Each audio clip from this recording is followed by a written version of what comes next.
Alright, day 13 of Japan has finished, and today was probably one of the longest days of the trip so far. And that's because I went to the zoo today with my friend that I made last week. And then after that, went to classes. And then after that, we went to a pig cafe. It's like the Miipig cafe or something in Kyoto. That was really, really fun and a good experience. I'm also year of the pig, so that's like just cool to experience. And a lot of the pigs, like, you don't get to move them.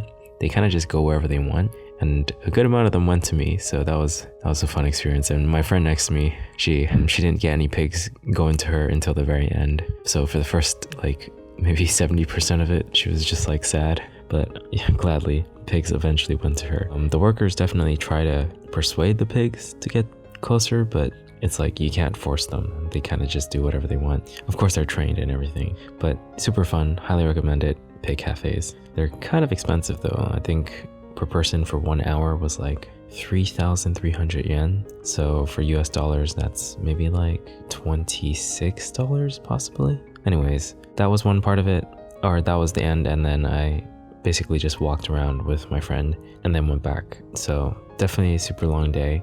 Kyoto Zoo was a good experience overall. I'd say a lot of the animals are still like kind of sleeping near the beginning, so maybe wait a little bit before going. It opens at 9 a.m. It's definitely a smaller zoo, so you probably won't spend that much time there. Maybe at most 2 hours if you're trying to be very thorough. And the entrance fee is like 700 yen, so it's pretty cheap. That's like $4.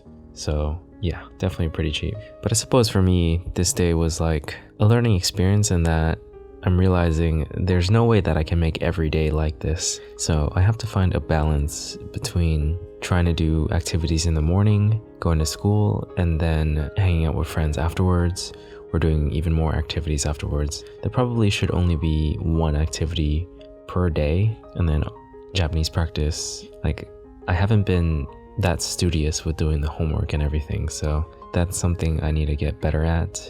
And the reason I don't do it is because I'm out and doing something with friends. But of course, I'd rather have those memories rather than, memories of me, or not even memories, but just studying, like you're not going to remember yourself studying unless it's like a very, very important exam. But yeah, it's a little tough to balance things, but finding it and trying to, I also haven't really been doing too much exercising other than walking a lot, but I still feel like I'm in shape, so it should be okay. And I haven't really gone to the Kyoto piano in a bit. It's been like 4 days. So definitely tough to keep things balanced sometimes. Like, I felt like I had a good rhythm before the weekend, but rhythms come and go. So it's definitely a continuous battle to consistently be consistent. So the solution really is to just make sure that I have good planning skills, good enough to the point where I'm trying to just plan one activity per day, and with the other time I could have just studied more Japanese, went to go practice some piano or make some music because I do want to